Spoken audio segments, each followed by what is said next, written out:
Vamos receber aqui a socióloga Sabrina Fernandes, que já está nos bastidores. Ela é dona de um canal muito bom no YouTube, Tese 11, né? A Tese 11, para quem não lembra, é a Tese 11 do Marx, que fala o seguinte: os filósofos têm sempre interpretado o mundo de maneiras diferentes. A questão, porém, é transformá-lo. Uma das frases mais bonitas do Marx. Então, seja muito bem-vinda, Sabrina. Olá, Miguel, muito obrigada pelo convite, é um prazer estar aqui no Jornal da Fórum, obrigada a todo mundo que está assistindo, e eu queria expressar aqui, que estava acompanhando pelos bastidores, solidariedade com a Bárbara, né, porque é barra pesada demais, imagino o medo que ela passou ali nessa combinação, né, de xenofobia e misoginia, infelizmente, muito comum. Exatamente. Sabrina, você está... Desculpe a curiosidade, você está falando de qual país agora? Porque eu sei que você viaja. Eu tenho uma vida meio nômade, né, sem residência física. No momento, eu estou em Berlim, tem uma semana que eu voltei para Berlim, estou aqui fazendo uma parte da minha pesquisa de pós-doutorado. Maravilha. Sabrina, você está acompanhando a situação política no Brasil? Tô doida para voltar. Mês que vem já tô de volta, e né, porque a gente tem campanha para fazer, a gente tem muita tarefa. Exatamente. O que você está achando da atual conjuntura, assim, em vista das eleições, né? O que você está achando? Uma coisa que eu acho que é muito interessante é que alguns temas que são muito pesados para a população brasileira, eles realmente estão dominando parte do debate hoje. Eu diria que uma das questões centrais é realmente a questão da fome, né? Não só pela pressão da inflação, pelo preço dos alimentos subindo, mas também é uma questão de desabastecimento praticamente que a gente tem no país, né? Um governo como o governo Bolsonaro, que já tinha um projeto de fome. Quando a gente fala de um projeto de morte, não é só relacionado à pandemia, também não é só relacionado a armas, também é um projeto de desabastecimento, com a sua parceria com o agronegócio, e a falta de apoio muito bem pensado, muito bem planejado para a agricultura familiar, deu no que deu, né? E a gente vê como essa vontade que as pessoas têm de pensar uma situação de segurança alimentar, de tirar o país dessa situação de calamidade, tem sido uma forma de trazer fôlego, né, para esse processo, não somente eleitoral, mas que eu desejo que seja algo que a gente possa continuar, né, semeando e colhendo para além de eleições. Muito bem. Sabrina, acompanha um pouco o seu trabalho e eu vejo que você sempre fala muito da questão ambiental, como é importante o movimento progressista brasileiro e mundial integrar mais as questões ambientais, né? Você tem a questão do ecossocialismo. A gente aqui, recentemente, na Colômbia, por exemplo, foi eleito o Gustavo Petro, que ele, na campanha dele, ele integrou muito essas questões ecológicas. Você acha que nessa nova etapa, se a gente conseguir superar o bolsonarismo, se a gente tiver um novo governo progressista, você acha que a gente vai conseguir convencer o nosso campo, né, o campo progressista, a dar mais atenção a isso? O que falta para isso? Acho que não é nem uma questão da gente conseguir convencer, a gente tem obrigação realmente de fazer isso. Gustavo Petro e Francia Marques estão trazendo quase que uma fórmula de sucesso. Eu acho que isso tem muito a ver com o próprio peso da vice-presidenta, né, o que ela representa. Ela é uma militante de causas ambientais desde os 13 anos de idade, premiada, uma liderança realmente de base. E quando a gente olha para a distribuição dos votos para a chapa deles na Colômbia, a gente vê que os votos vieram em peso da periferia, de áreas da Colômbia que foram ignoradas historicamente. Então, essa vitória na Colômbia é muito relacionada a essa perspectiva de que a gente tem que pensar território de outra forma, a gente tem que pensar preservação, natureza e mudança climática também. Eu tive envolvida, por exemplo, numa parte da campanha ali que falava de que a gente uma Colômbia sem fósseis, né, sem combustíveis fósseis, que faz parte da estratégia apresentada pelo Pacto Histórico do Petro e da França, que é de pensar como é que a gente pode diminuir a nossa dependência em combustíveis fósseis. Falar disso no Brasil também é essencial, porque o Brasil não é o único país da América Latina que tem uma dependência de combustíveis fósseis e que muitas vezes pensa a nossa soberania baseado na gente ter o controle, por exemplo, do petróleo. É fenomenal, é essencial. Eu estou envolvida há muito tempo, por exemplo, na defesa de uma Petrobras fortalecida, pública, soberana, com gestão de trabalhadores, que realmente saia aí do controle do capital, que tem prejudicado tanto a gente, mas também porque sabendo que é com essa Petrobras pública e fortalecida que a gente vai ter uma possibilidade de fazer uma transição. Então, a gente precisa aqui de pensar que a gente tem que reverter privatizações, por exemplo, da Eletrobras, a gente precisa pensar nossas empresas nacionais fortes com um projeto de soberania, mas que a gente possa fazer isso pensando algo muito mais avançado, não é só para manter como é que está. E para isso, lógico, nunca vai acontecer na mão do setor privado. E aí eu acho que o Lula, voltando, tem um enorme potencial. Eu acabei de publicar um artigo, inclusive, com uma revista da África do Sul, trazendo um pouco dessa perspectiva. E, para mim, assim, Petro e França deram largada, Boric tem feito um pouco disso no Chile também, o próprio Lúcio na Bolívia, mas é Lula que tem o potencial de chegar, assim, arregaçando com uma liderança de transição climática na América Latina, pelo poder econômico que o Brasil tem, pela extensão territorial, pela quantidade de pessoas e também pela essa biodiversidade fenomenal que a gente tem no Brasil. Então, a gente tem uma responsabilidade histórica, ecossistêmica de levar isso adiante, e eu acredito que isso é algo que pode, inclusive, fortalecer democraticamente um próximo governo para resistir a ameaças de golpe, pressões externas e coisas assim. Sabrina, você que está aí na Alemanha, você pode. Uma dúvida que eu tenho: qual é a imagem que o Brasil tem na Alemanha, né? A Alemanha é a principal potência industrial da Europa, é um dos países mais ricos do mundo. Então, qual é a imagem que o Brasil tem? Né? Qual a imagem que o Bolsonaro tem e qual a imagem que o Lula tem? É interessante você me fazer essa pergunta, porque tem a ver com algo que ocorreu agora de tarde, inclusive. Essa semana está ocorrendo uma série de manifestações em Berlim, de negacionistas de extrema-direita, realmente, com falas bem horrorosas, tanto que eles estão sob monitoria do Estado. Mas, claro, aqui a polícia praticamente escolta eles para fazer a manifestação deles, mas vem com repressão quando é manifestação de esquerda, né? Então, aquela repressão policial é a mesma coisa no mundo inteiro. Mas eu desci um pouco para acompanhar, porque passaram perto da minha casa aqui, e quando eu desci, eu estava praticamente todos os imigrantes meio que assistindo, meio assustados, porque era realmente uma manifestação com uma pegada um pouco de supremacia branca e coisas assim, e foi quando eles começaram a falar do Bolsonaro no carro de som. E eu, pelo pouco que eu entendi aqui com o meu alemão mediano, parte do que esse movimento negacionista faz é atacar jornalista, atacar a imprensa, porque não contam a verdade, porque eles levantam muitas teorias da conspiração, que são coisas muito similares que a gente viu no contexto da pandemia no Brasil também. Então, esse conspiracionismo de direita, antivacina, tem vários paralelos. E aí, quando eles estavam falando do Bolsonaro, do pouco que eu peguei ali, era justamente assim: a imprensa ataca aqui a gente por falar disso, e também atacou o Bolsonaro no Brasil por se levantar nessa questão. Né? Então, o que a gente vê assim, a extrema-direita, ela tem a sua própria configuração desses países mais ricos, mas ela também arranca inspiração da extrema-direita da periferia do mundo, inclusive de Bolsonaro. Bolsonaro é visto quase como uma forma de sucesso, porque ele está conseguindo terminar o mandato dele. Isso é muito preocupante para a gente.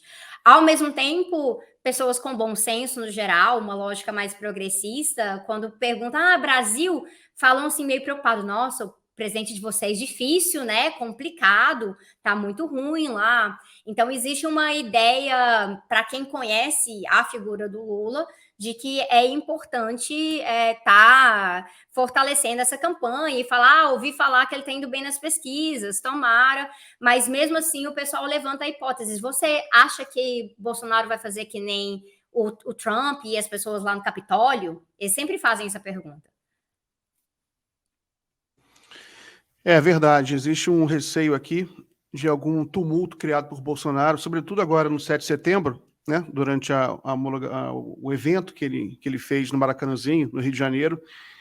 Ele repetiu isso, né? Vamos todos para o 7 de setembro. Então, há uma certa expectativa de algum tumulto. Há, por exemplo, que o 7 de setembro é um feriado militar. Então, tem manifestação das Forças Armadas todos os anos, né, com exceção do ano da pandemia. E o Bolsonaro está tentando transferir o evento dele, fazer junto com o evento militar, né? Que é para dar aquela impressão de volume. Você tem receio de que o Bolsonaro possa tentar algum golpe, Sabrina? Eu acho que não ter este receio é estar um pouco deslocado da realidade em si, né? Porque é algo que ele fala constantemente e a gente entende que parte das táticas, né, desse conjunto de táticas da extrema-direita hoje em dia é que eles testam coisas e eles vão ver o que vai colar.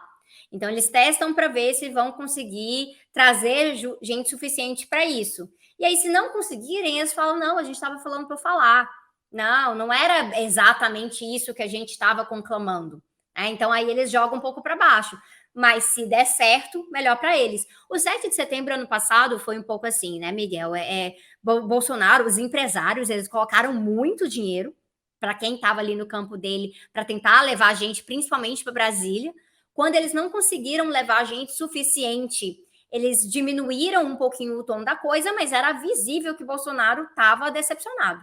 Ele estava decepcionado, é porque se esperava mais. Eu ainda acredito que foi muita gente, mas para o nível de investimento que eles fizeram, foi abaixo do esperado. E agora eles vão tentar essa movimentação novamente e a gente tem a obrigação de estar fazendo esse contraponto. Inclusive, nessa questão de tratar o que é o papel do militarismo dentro do bolsonarismo, então, as forças armadas dentro do governo, essa questão de perder um pouco do caráter civil, que é assim com o governo Bolsonaro, mas entendendo que o bolsonarismo vai para muito além dos militares. As Forças Armadas, a gente teve um caso que eu gosto de mencionar, que eu acho que é bem simbólico, assim, ano passado, quando os chefes das Forças Armadas renunciaram, depois a gente descobriu em entrevista que uma das razões foi que Bolsonaro estava pedindo para voarem um caça bem baixinho perto do STF para explodir as vidraças do STF. Então, assim, existe até dentro das Forças Armadas algumas figuras que pensam um pouco estranho demais o que esse cara está pedindo, o Bolsonaro está perdendo o controle. Então, existem algumas disputas, algumas tensões, e eu acredito que, recentemente, Lula até fez algumas falas para tentar um pouco gestionar essa questão do que são essas tensões dentro das Forças Armadas e o que seria um governo de gestão civil democrática e que essas Forças Armadas precisam respeitar isso. Muito bem. Tem um superchat aqui da Leila Matos, que é uma pergunta para você. Tu tá morando quanto tempo na Alemanha, Sabrina? Eu vou e volto, né? Então, assim, eu estou num pós-doutorado de 3 anos, então eu fiz parte dele no Brasil, com a Universidade de Brasília, aí depois eu fiquei um pouquinho em Viena, aí eu vim para a Alemanha, aí eu voltei para o Brasil uns 5, 6 meses, aí eu voltei para a Alemanha, agora estou voltando para o Brasil e ano que vem eu estou no México, então tá um pouco assim, mas tem muito a ver com como eu trabalho com transição ecológica. É importante para mim eu estar circulando nesses vários países, trazendo um pouco desse acúmulo dos debates, porque, de uma forma ou de outra, a questão de mudança climática é uma questão que é internacionalista, vai para além das fronteiras, mas eu tenho muita convicção política e científica de que a América Latina está muito bem posicionada para estar liderando esses processos, por isso que, para mim, é muito importante estar de volta na América Latina a partir de agora. Vamos voltar para esse assunto da questão ambiental, interessa muito também. A gente, durante os governos Lula e Dilma, houve muita crítica a algumas políticas ambientais, né? A própria Marina Silva, ela se afastou do governo. Mas agora há uma esperança, há uma sensação de que houve uma renovação no campo progressista como um todo para pensar essa questão ambiental de forma mais séria, mais científica. Talvez até a pandemia tenha ajudado um pouco isso, né? Porque aproximou todo mundo da ciência. Mas você acha que essa questão ambiental ela tem a ver com a questão ideológica, a questão do socialismo, a questão do capitalismo? Você acha que essa aproximação ela é real? Em que, para você, o que você observa, por exemplo, em outros países, na Alemanha, Você observa uma aproximação entre essas questões ideológicas e a questão ambiental? Uma coisa que já dá para notar, baseado assim, em pesquisa de campo, que é justamente parte dessa pesquisa que eu estou desenvolvendo, é que onde a esquerda se aproxima mais da questão ecológica, ela costuma ganhar mais força. Porque você tem uma preocupação da juventude, né, com a própria ideia de futuro, em que planeta que a gente vai viver, quais são as condições, mas também porque a questão ambiental, ela é muito fácil de traduzir para as pessoas a partir do seu cotidiano. E aí um exemplo que a gente tem no Brasil esse ano foi a questão das enchentes. Então nós tivemos em muitas partes do país, desde o comecinho do ano, casos muito graves de enchentes, pessoas que perderam absolutamente tudo, a gente tendo que se virar realmente nos 30 para arrecadação de comida, de roupa, abrigo e coisas assim. E isso é algo que tende a piorar. E, então, a gente precisa de ter medidas que são de adaptação, né, de mudar as nossas cidades para que não sejam organizadas de uma forma tão excludente, para que as pessoas não estejam em áreas de risco, mas também para não deixar que piore, né, que é o que a gente chama de mitigação, para que a crise não fique pior do que está. Então, a gente tem que fazer várias mudanças nesse sentido. Então, a esquerda, ela pode ganhar muito com essa afinidade, porque ela tem a ver com tantas outras pautas. Tem a ver com a gente falar de soberania alimentar, né? De alimento de qualidade, alimento orgânico, falar de reforma agrária. Tem a ver com a gente falar de realmente soberania energética, porque a gente tem muito mais soberania energética se a gente pensa a longo prazo. E aí a gente tem que falar de renováveis, porque não dá para explorar o petróleo até o fim. A gente não vai conseguir sobreviver no planeta. Então, pensar soberania só a partir do pré-sal é muito limitado, é muito curto prazo. Então, a gente ganha se a gente pensa mais adiante. Mas isso é algo que a direita disputa com muita força. Hoje em dia, a gente tem como ameaça o ecofascismo, que é uma extrema-direita, que é anti-imigrante, que é racista. Como é que é? Ecofascismo? Ecofascismo. Então, existem algumas disputas sobre Existe o nome. isso na Alemanha? Existe isso. Eu acompanhei um pouco disso na Áustria, por exemplo, o discurso de que os imigrantes estão vindo aqui tomando os nossos recursos naturais, estão poluindo, então é melhor que eles fiquem lá no canto deles, e aí tem uma Áustria para a gente, para a nossa identidade de austríaco. Nos Estados Unidos tem movimentos ecofascistas que inclusive se apropriam de ideias e símbolos indígenas para falar que o território é deles, e aí excluir outras pessoas. Isso é um risco muito grande. Com a medida que os problemas, a crise climática piora, a gente já fala, tem autores, por exemplo, um amigo meu que é o Daniel Cohen, que fala de um risco de segregação no nível de um eco-apartheid, de cidades realmente segregadas com recursos para uns e não para outros.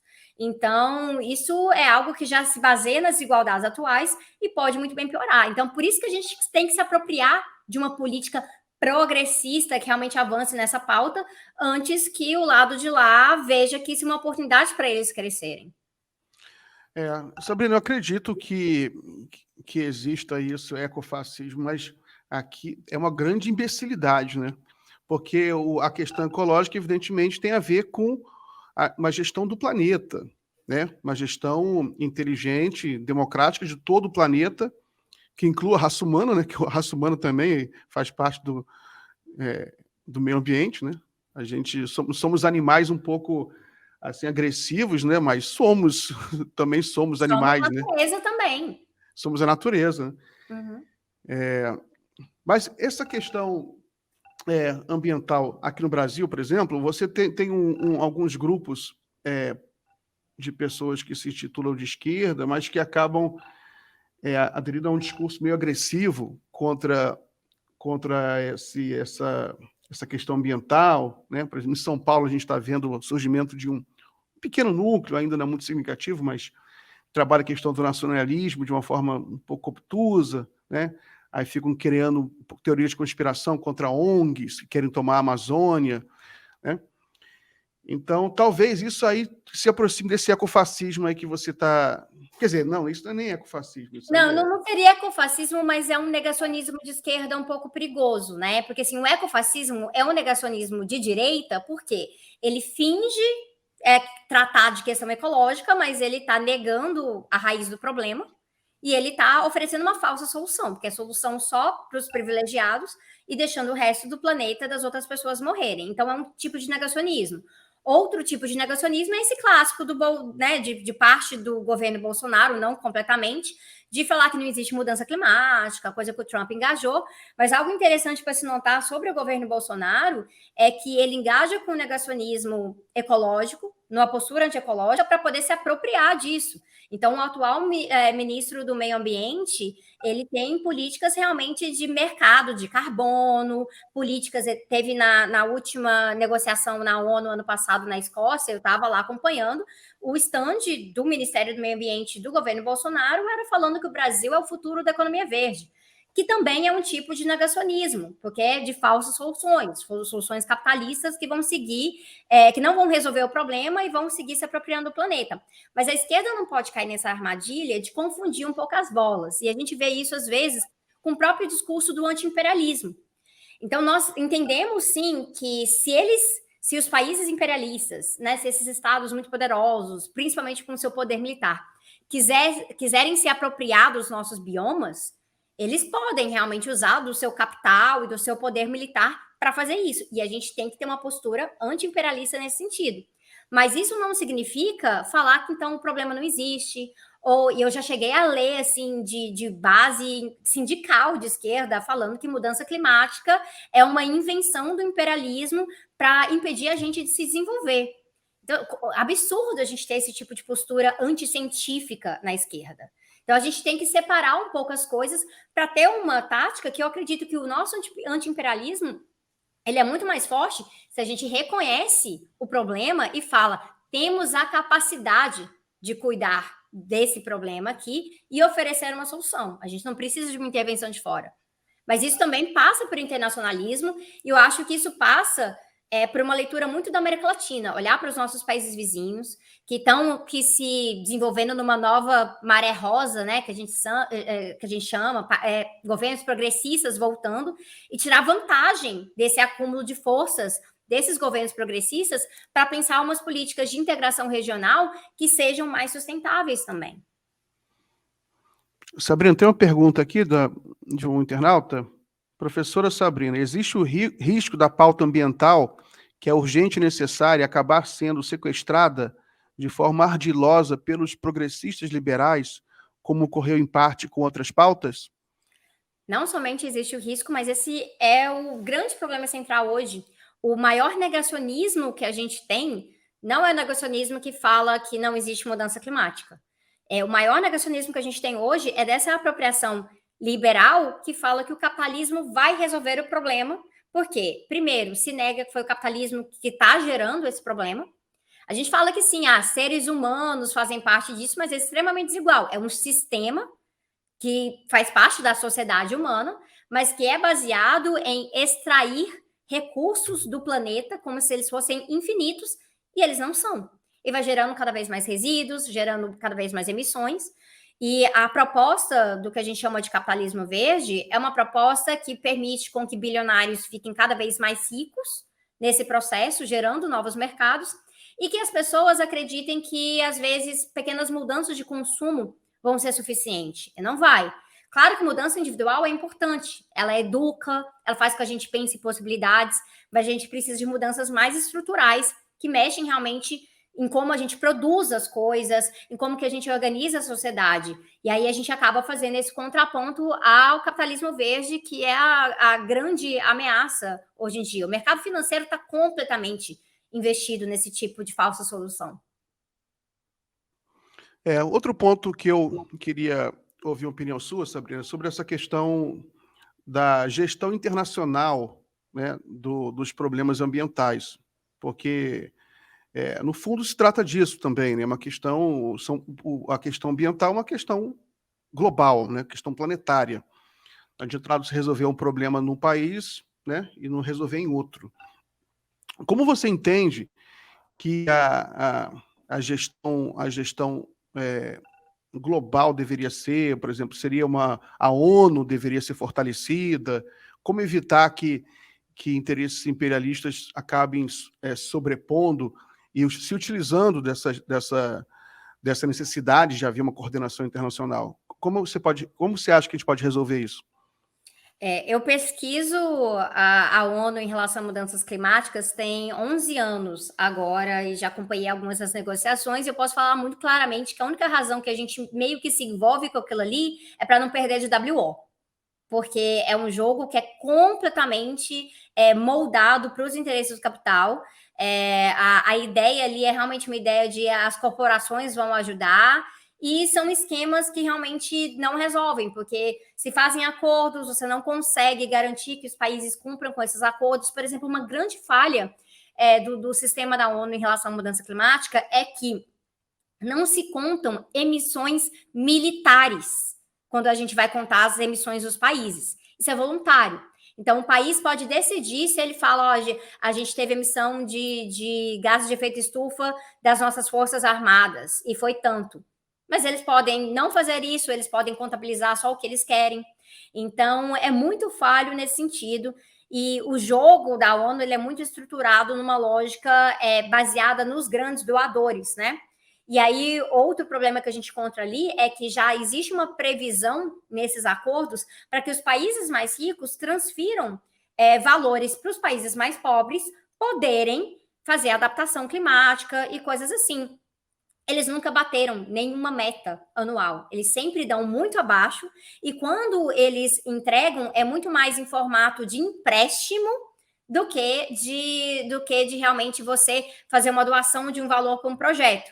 Então, isso atrapalha muito a gente pensar que tipo de projeto que a gente pode implementar e, além disso, entra na questão da dívida, né? Vocês estavam falando agora com a Bárbara a questão, né? O Brasil já começa endividado quando se vai em relação a Portugal. Mas uma das grandes demandas que a gente tem da periferia do planeta mesmo é que os países pobres, cada vez mais endividados, não vão ter condições para realmente lutar contra a mudança climática. E isso não está na pauta da ONU. Isso não está na pauta dessas grandes organizações. Então, muito do que a gente trabalha, numa perspectiva internacionalista, é um movimento da margem ao centro. Então, pensando como é que os nossos movimentos sociais podem ser fortalecidos, processos de autogestão, como é que os governos progressistas nas margens podem pensar acordos regionais que funcionem. Então, eu acho que aí entra essa proposta do Petro, que é interessantíssima de realmente pensar na América Latina um pacto de transição de petróleo ali, que a gente já vê certos interesses ali, porque tem o Manuel López, né, o AMLO, no México, pensando nacionalização de recursos, aí o Boric está trabalhando um pouco disso em relação ao lítio no Chile. Como é que isso pode trazer uma sinergia interessante, onde a gente vê muito mais aliados em gente que tem uma vivência muito mais parecida com a nossa, biomas mais parecidos com o nosso. Então, pensando a partir das margens, a gente vai ter um pouco mais de força para poder pressionar. E aí, quando sim chegar nessas mesas de negociação, poder realmente colocar um pouco mais de poder na mesa, porque atualmente é muito, muito difícil. Sabrina, tem uns internautas aqui que querem saber, o pessoal gosta de treta, né? O que você pensa do Aldo Rebelo, né? O que você pensa? Ele agora é candidato a senador pelo PDT de São Paulo, e ele se envolve nessas questões também ambientais, né? Ele é um dos críticos das ONGs na Amazônia, né? Ele acaba ajudando a alimentar um pouco essas teorias de conspiração que eu estava mencionando agora. O que você acha do Aldo Rebelo, Sabrina?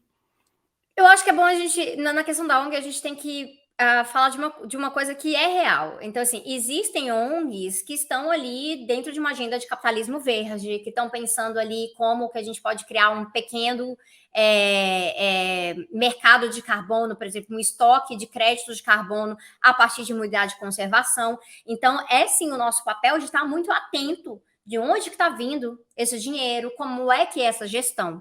Mas não dá para a gente colocar tudo no mesmo bolo ali, porque senão a gente realmente acaba tendo uma postura que é mais conspiracionista e uma postura que pode ser até mesmo científica. Então, eu acho que a audiência aqui já deve imaginar, pelo que eu já relatei, que eu tenho bastante discordância com algumas falas do Aldo Rebelo nos últimos anos, em relação a como lidar com a questão não somente da mudança climática, mas de gestão ambiental no geral, questão da proteção de florestas e qual que é a urgência da nossa ação diante dessa crise, né?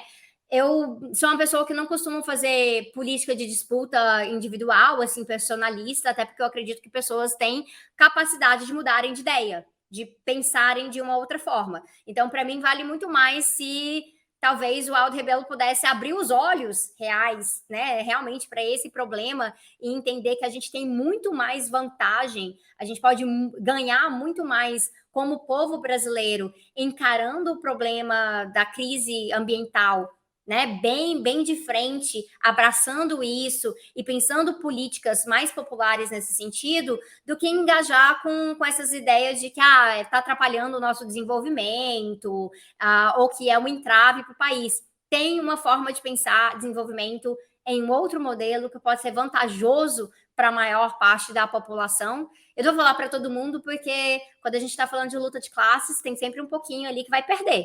A gente quer que essa camada perca, para que a maioria possa ganhar, né? Maravilha, Sabrina. Chegamos aqui ao final do nosso bloco, mas peço para você ficar mais um minutinho aí. Vai entrar daqui a pouco outro convidado, mas você faz a companhia mais um minutinho só. Aproveita, a gente fala, eu faço uma última pergunta aqui para você. Você vota em qual estado, Sabrina? São Paulo. São Paulo. Estou voltando para São Paulo para votar. Mas eu chego legal. um pouquinho antes. E qual é a sua avaliação nas eleições no estado de São Paulo? Eu acredito que Haddad tem total potencial realmente de ganhar a eleição para governador, né? Teve uma costura de alianças que possibilitou muito essa sinergia ali entre partidos, pensando na própria questão de federação, coligação e assim por diante, que eu acho que posiciona o Haddad de uma forma diferente, que pode fazer que talvez o estado de São Paulo finalmente se desvencilhe, né, dessa hegemonia tucana, né? Mas eu também não gosto de cantar vitória antes da hora, porque eu acho que a campanha oficial ainda não começou, então a gente não sabe totalmente o que vem por aí. E a gente sabe que se tem algo que o passado recente nos ensinou assim na marra, na dureza mesmo, é que uma coisa é ganhar, outra coisa é levar. Então esse debate de governabilidade precisa ser feito de uma forma bastante delicada, sensível com a população, até para entender que coalizão, aliança entre partido não garante governabilidade, porque você pode levar golpe até mesmo dos seus aliados prévios. A construção de governabilidade vem com a própria população. E aí esse desafio, no lugar em que sempre teve muito dessa hegemonia tucana, ele vai ser um desafio muito concreto. Muito bem. Última pergunta aqui do internauta. Sabrina, o que você acha da Marina Silva? Eu fui uma pessoa que, quando a Marina estava no Ministério do Meio Ambiente, eu tinha bastante admiração por várias das posturas dela ali. Eu acredito que ela fez um trabalho muito bom ali. Eu acho que foi importante muito das contradições que ela apresentou nos processos, por exemplo, do PAC, nos impactos que não estavam muito bem pensados, porque a gente tem que entender que para trazer qualidade de vida, para trazer mais indústria, modernizar parte da nossa vida na sociedade humana, a gente sempre vai ter impacto ambiental. Mas tem limites, né? Que tipo de impacto vai ser, como que a gente vai gestionar isso, que tipo de alteração vai causar menos impacto. Então, a gente tem que estar pensando por esse ângulo. Eu acho que a Marina fez um papel bom nesse sentido, mas, para além disso aí, o erro que eu vi depois que a Marina rompeu nesse processo, aí se candidatou com o PV, com a rede, é que eu creio que a Marina cai muito no que eu chamo de pós-política. Eu já escrevi alguns artigos sobre isso, e no meu primeiro livro eu tratei um pouco, por curiosamente, eu estou fazendo minhas anotações em cima dele aqui, que é os sintomas mórbidos, em que eu trato dessa questão da pós-política, e eu acho que a Marina caiu muito nisso, que essa ideia assim, nem esquerda, nem direita, vamos fazer algo diferente, e muitas vezes tratando como se fossem questões técnicas, né? Então, assim, as ideologias estão sendo um problema, então a gente vai trazer gente muito técnica aqui. E ali em 2014, a campanha dela de 2014 teve isso com muita força. Esse lado de que não, nem esquerda nem direita, vamos ser técnicos. E assim, gente, técnico pode ser justamente a direita. Técnico pode trazer um verniz completamente capitalista e completamente opressor. É necessário a gente tomar lado. na história, e a gente tem que tomar esse lado com muita convicção para que a gente possa justamente convencer pessoas. Então, eu acredito que a Marina se encaixa bem amplamente assim, no campo progressista, apesar de ter alguns conservadorismos, por exemplo, em questões de gênero, que a gente encontra ali, mas que numa política ampla é possível se estender ali para pensar ela no campo progressista, mas eu sou da linha ali, bem assim, do título do livro do Vladimir Safatli. Eu gosto daquela esquerda que não teme dizer seu nome.